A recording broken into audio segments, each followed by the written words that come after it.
Bonjour, bienvenue sur le plateau de Chalon TV pour une nouvelle émission sous les projecteurs de Chalon TV. Une nouvelle émission, bien sûr, comme d'habitude, thématique, et là qui sera consacrée à la culture en période de Covid et aux intermittents du spectacle. Donc j'ai plaisir d'accueillir sur notre plateau 3 intermittents de spectacle qui vont se présenter parce qu'ils ont des métiers un petit peu différents, même si on tourne sur le spectacle vivant. Voilà. Gaspard. Oh bah on va laisser la parole à ces dames. Allez. Bon, alors moi je m'appelle Anne Procosio. Je suis comédienne, mais aussi conteuse et metteuse en scène. J'aime bien dire que je fais ces 3 choses-là. Et plein d'autres choses des fois aussi. Je m'appelle Emmanuelle Liebi, je suis conteuse. Et essentiellement conteuse, auteur un peu à mes heures. Donc vous écrivez des contes que vous Alors, allez... j'écris pas forcément des contes. Non, vous écrivez quoi? Du roman. Du roman. Du récit de vie romancé. Voilà. D'accord. Très exactement. Donc écrivain, on peut dire. Pareil. Voilà, je suis d'abord conteuse, en réalité. Gaspard, là, c'est encore... c'est le monde de... Ah ben moi ça bouge. Ça bouge, hein. Voilà, moi je suis jongleur équilibriste. Voilà, là ça ne se voit pas bien, mais... Non. Alors, vous produisez où? On va commencer par vous. Partout, on a envie de nous écouter, j'ai envie de dire, mais en ce qui me concerne, beaucoup, bien sûr dans des écoles, dans des bibliothèques, des salles de spectacle, des EHPAD, des lieux, des villages, à l'extérieur, à l'intérieur. Moi, je fais beaucoup de récits de vie de plus en plus ces dernières années, où j'écoute des gens, je raconte leurs histoires et je les mets en scène, ou moi-même je raconte sur scène, voilà. Et vous êtes tout seul à jouer? Ça dépend.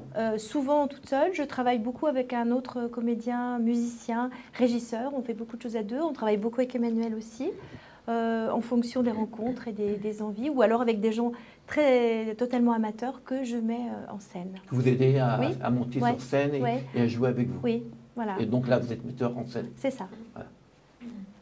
Notre conteuse, écrivain, auteur. Déjà oui, conteuse... Comme l'a dit Anne, partout il y a des oreilles pour m'écouter ou nous écouter. Des oreilles de 0 mois. De 3 mois on va dire, parce que c'est mois. le public qu'on accueille en crèche. Donc c'est vrai que je travaille beaucoup avec les crèches et les multi-accueils, ce qu'on appelle maintenant les multi-accueils, qui étaient autrefois les garderies, les haltes-garderies. Et donc en effet, les enfants qui sont dans les multi-accueils sont des enfants qui ont entre 2 mois et demi parfois, jusqu'à 2 ans et demi, 3 ans, le moment où ils rentrent à l'école. Et puis ensuite, je raconte beaucoup dans les écoles, écoles, collèges, lycées, les bibliothèques, parfois des salles de spectacle aussi. Mais ça va être sous différentes formes, en balade comptée, ou bien en intérieur, dans un IME, ou avec le CHU à Dijon aussi, là dans un cadre beaucoup plus proche, puisque je vais faire des causeries un peu au pied du lit, dans les chambres des enfants hospitalisés en oncologie. Et là, c'est un face-à-face, un temps généralement assez court, pendant lequel je raconte une histoire à un enfant hospitalisé.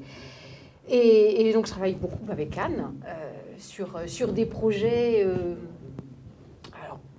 sur des choses qu'on a envie de raconter, sur des histoires qu'on a envie de mettre en scène, et avec différentes casquettes. Elle peut être conteuse et moi clown, puisque j'ai un univers de clown aussi. Où on peut être toutes les deux personnages, en fonction un peu des spectacles qui sont déjà créés ou qu'on a envie de créer. Et c'est le cas là pour un. Quel type en général, parce que selon le public, le spectacle, quel est votre univers de spectacle? Mon univers, c'est le conte. Donc mon répertoire peut être assez vaste et il est essentiellement tourné autour du conte. Du conte occidental, on va dire, et puis un répertoire africain aussi, puisque j'ai des liens avec l'Afrique, donc plus spécialement en effet africain. C'est la raison pour laquelle je travaille aussi avec un Africain qui est griot. Mais quand je raconte par exemple avec Anne, on va par exemple utiliser le répertoire des contes de sagesse ou bien des contes traditionnels. Et je pense notamment à ce qu'on est en train de monter toutes les deux. On est autour du conte traditionnel, mais avec une espèce de revisite et puis un regard différent grâce au clown aussi, qui peut apporter une touche comique, mais pas que, sur ce conte traditionnel. Et aux enfants de Aux 3 tout mois, petits. on fait quoi? Non, parce que les enfants ne disent pas les tout petits. Non. On leur raconte quoi? Il y a toujours un récit. C'est important aussi de cultiver cet art-là. On fait du spectacle vivant tous les 3. Donc c'est important de cultiver l'art du spectacle vivant et donc, en tous les cas, en ce qui me concerne, le récit. Donc je raconte toujours véritablement des contes aux tout petits, mais les contes sont adaptés en termes de format, en termes de vocabulaire. Mais il y a aussi énormément de comptines, ce qu'on appelle les enfantines, les jeux de doigts, les jeux de voix, et comptines au sens conte, petit conte. D'accord. Alors on change d'univers, hein, on n'est plus sur la parole, on est sur l'équilibre, le visuel. Hein, voilà, donc Gaspard, vous êtes... Donc moi je vais plutôt dans les endroits festifs, où il y a du public. Oui, parce que là, on a des pas ta face. Les 3 mois, ils ne se rendent même pas compte qu'il y a quelqu'un, en fait. Ils croient que c'est la radio qui est allumée. Tandis que vous êtes dans les endroits festifs, comme Chalon dans la rue, par exemple. Oui, ça arrive, oui, bien sûr. Et sur scène aussi? Sur scène, oui. Tout seul? Tout seul, oui. C'était un choix, oui. Beaucoup d'être tout seul, oui. Et donc, vous faites quoi sur scène? Différents numéros. Alors moi j'ai plutôt comme référence l'amuseur public, c'est-à-dire voilà, il y a un public, il y a une scène et puis avec les techniques de cirque se monte un spectacle avec du contact avec le public, de l'humour, de la prouesse. Et il y a des paroles ou c'est que visuel? Alors le spectacle avec lequel je tourne en ce moment, non, il n'y a pas de parole. Mais il peut y avoir de la parole, vous pouvez parler au public, raconter une histoire pendant que vous jonglez, pendant que vous faites l'acrobate, etc. Alors c'est possible, mais actuellement celui avec lequel je tourne, ce n'est pas le cas. Alors, vous avez, comme tous vos collègues, une particularité actuelle, c'est que vous ne vous présentez devant aucun public, peut-être en EHPAD, peut-être, mais bon, alors quelle est votre situation actuelle par rapport à cette pandémie du Covid qui date depuis bientôt 1 an, hein, puisque ça a commencé février et que le confinement c'était le 11 mars 2020. Alors, quelle est votre situation actuelle? On a fait comme tout le monde. Hein. D'abord, on a été sidérés, puis on a essayé de rebondir un peu. Donc, on a continué. Alors, il y a eu le premier confinement. Enfin, ce qui nous concerne, nous, je sais qu'on a fait des choses aussi en audio. Après, il y a eu ce réveil de l'été où, malgré tout, nous, on a inventé des spectacles en plein air. Moi, actuellement, j'en ai un que je propose avec d'autres comédiens où on joue en plein air. On va frapper dans les jardins des gens. Et les mairies nous achètent. Et donc, on va leur faire pendant 10 minutes un petit spectacle, mais qui est lié à toute une histoire dans le village.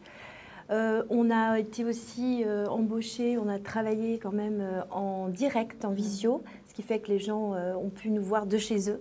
En payant ou non, nous on était payés par la municipalité ou par, voilà. Et puis enfin, moi, ce qui me concerne, comme j'ai une casquette multiple, on va dire, je donne aussi par exemple des cours. Je suis conteuse, je fais de la formation. Donc mon équipe, je les ai en visio. On a continué quand même de faire des choses.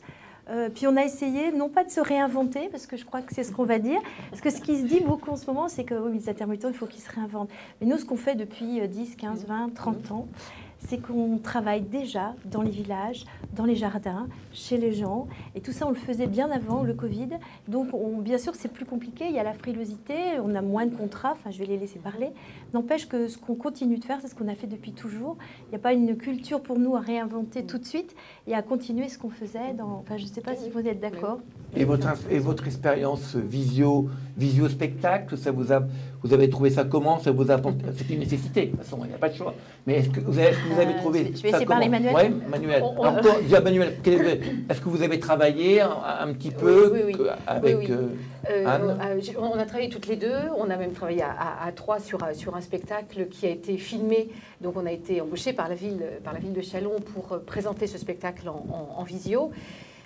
C'est bien, c'est pas notre travail, c'est sûr, c'est un autre travail, c'est du cinéma et on se rend compte qu'il y a plein de difficultés liées à cet art-là qui est extraordinaire, mais qui est quand même un travail très particulier. Nous, on fait du spectacle vivant et nous, on aime avoir les gens en face de nous parce qu'avec ces gens-là, on va interagir, on va leur poser des questions. Les gens vont réagir, nous aussi. Là, on est face à une caméra et puis on est un peu orphelin, quoi, orphelin de ce public qui nous manque. Et donc, on l'a fait par nécessité aussi, mais pas que. On l'a fait aussi parce que nous, on a envie de transmettre la parole. C'est notre travail de transmettre la parole. Puis que les gens étaient en demande. Et voilà, en plus, il y a eu une véritable comment dirais-je, une véritable demande, effectivement. On l'a constaté après le premier confinement, enfin pendant le premier confinement où on a fait ces capsules comptées de tout à fait bénévolement, on s'est aperçu que les gens nous ont envoyé des petits mots. On a hâte, on a hâte de vous revoir, mais au deuxième confinement, c'était bon, quand est-ce que vous nous refaites des capsules vidéo? Et j'avoue que le deuxième confinement, on était un peu moins, moins envie, quoi. On ne voulait pas devenir ça. Après, c'est plus compliqué pour toi. Alors, donc là, bon, compter, etc., devant une caméra, c'est assez facile. Non, pas vraiment. C'est quand même plus facile que pour Gaspard. Alors, je ne sais pas. Rien. Nous ne sommes pas Gaspard. Alors, donc, est-ce que c'est facile de compter devant une caméra? Non, parce qu'en fait, c'est ce que disait Manuel. Parce qu'il n'y a pas de public. C'est-à-dire que l'art du conteur, c'est pas l'art du... Alors moi qui suis comédienne, j'ai des textes, on appelle, il y a le mur, quatrième mur, donc on ne voit pas forcément le public. Le conteur, si. Donc si je vous raconte un conte, en fonction de vos réactions, je vais moduler. Si j'en ai pas, c'est plus compliqué. Voilà. Maintenant, j'imagine que... Alors Gaspard, avez-vous travaillé pendant le confinement, le déconfinement, le reconfinement, etc. Non, moi ça a été un blackout total. Pour les raisons de base, c'était effectivement pas de rassemblement public. Moi, mon choix, ça a été de ne pas faire de vidéo, parce que je trouve que le spectacle vivant, ça passe pas. Ça doit rester vivant. Alors, ça doit, oui, et puis c'est une composante essentielle. Le spectacle vivant, il est vivant, c'est-à-dire que une vidéo, quelque part, il y a quelque chose de figé, il y a un échange qui ne se fait pas. Et qui plus est dans ma spécialité, je veux dire des jongleurs, des équilibristes, quand il s'agit pour un spectateur, un téléspectateur de visualiser, il va voir sur Internet de très bons jongleurs, de très bons équilibristes, alors que l'intérêt de mon propos, c'est d'avoir un spectacle complet. Et ce spectacle complet que je propose, il est unique quand je le propose, mais il est aussi unique quand il se réalise devant le public. Oui, c'est le public aussi qui vous fait changer éventuellement. Il y a une communication pour vous trois. Oui. Avec le public et par visioconférence, évidemment, la communication, elle n'existe pas. Alors, donc au niveau de financier, donc c'est un peu... Il n'y a pas eu grand-chose, puisque les villes vous ont un peu payé, etc. On a eu moins, on va dire, ou pas. Oui. Après, on a pour Gaspard, parce qu'il n'a pas fait de... Vous avez été dans les jardins faire de l'équilibre? Non, rien du tout. Gaspard, c'est rien. Donc Gaspard, il a eu 0. Voilà. Après, vous avez eu ce qui a été quand même le cas, parce que là on a eu de la chance, c'est vrai qu'on comprend qu'il y a des compagnies ou des gens, dans les grandes villes en particulier, c'était plus compliqué que de réexister pour nous. Par contre, nous, on a ce statut d'intermittent qui nous a quand même, il y a cette fameuse année blanche dont on a parlé, c'est-à-dire qu'ils ont prolongé nos droits, on a quand même je cherche le terme, des indemnités qui tombent un peu, pas énormes, qui nous permettent de subsister malgré tout. Donc ça veut dire que l'État a... Comme pour le monde industriel, l'État a pris en charge au niveau de la culture tous ces intermittents, qu'ils soient conteurs, équilibristes, chanteurs, comédiens. C'est-à-dire que l'État a prolongé nos droits, puisque de toute façon, le système de l'intermittent, c'est vraiment, on travaille un certain nombre de jours le plus possible, il ne faut pas croire, contrairement à ce qu'on peut raconter quelquefois, et on est complété parce que, comme vous le disiez par rapport aux émissions de télé, nous on l'a dit par rapport au spectacle, un spectacle de 2 heures, c'est des heures et des heures et des heures et des heures de travail qui ne sont pas forcément, surtout quand on ne fait pas partie d'une grande compagnie, qui ne sont pas forcément rémunérés. Donc tout ce travail en amont, il faut bien qu'à un moment on s'y retrouve. Donc le système de l'intermittence permet ça aussi, cette espèce de capacité, enfin tu m'arrêtes dit, de pouvoir répéter, de pouvoir vivre, parce que sinon on vendrait 2, 3, peut-être 5 spectacles dans le mois. 10 quand ça marche bien, et puis il y a des mois où on ne travaillerait pas. Donc, et l'avantage de cette année blanche dont tout le monde parle, c'est de vous réinventer, de travailler. Non, mais ils nous ont surtout permis de toucher des droits à l'indemnisation un peu plus loin que auquel on avait droit en temps normal. C'est ça à peu près. Oui, ça nous laisse une visibilité, on va dire, financière minimum, à titre individuel. Parce que si on veut jouer sur les mots, l'indemnisation, elle vient de l'UNEDIC, en fait. Oui. L'indemnisation, bien sûr, le gouvernement abonde par la suite, mais on a pour l'instant une visibilité financière jusqu'à la fin du mois d'août. Après, après, on ne sait pas. Alors, actuellement, il y a une étude qui est menée sur février-mars qui va rendre un état des lieux sur lequel se baseront les autorités pour savoir ce qui... Le ministère de la Culture. Voilà, le ministère de la Culture, entre autres. Et on verra, mais c'est vrai que cette visibilité, on aimerait bien l'avoir, parce que être indemnisé, c'est bien. Oui, effectivement, on a cette possibilité-là de vivre au quotidien, mais savoir ce qu'on va devenir, ce qu'on va faire, ce qu'on doit préparer, dans quel sens on doit aller, ça on aimerait bien savoir. Donc au niveau financier, on peut dire que c'est pas formidable, mais c'est pas non plus la pénurie totale. Ce qui vous manque, c'est le public. Hein, c'est ça? Oui, c'est ça. Hein, c'est travailler parce que c'est ça qu'on veut. C'est la C'est travailler. compréhension de pourquoi on ne peut pas.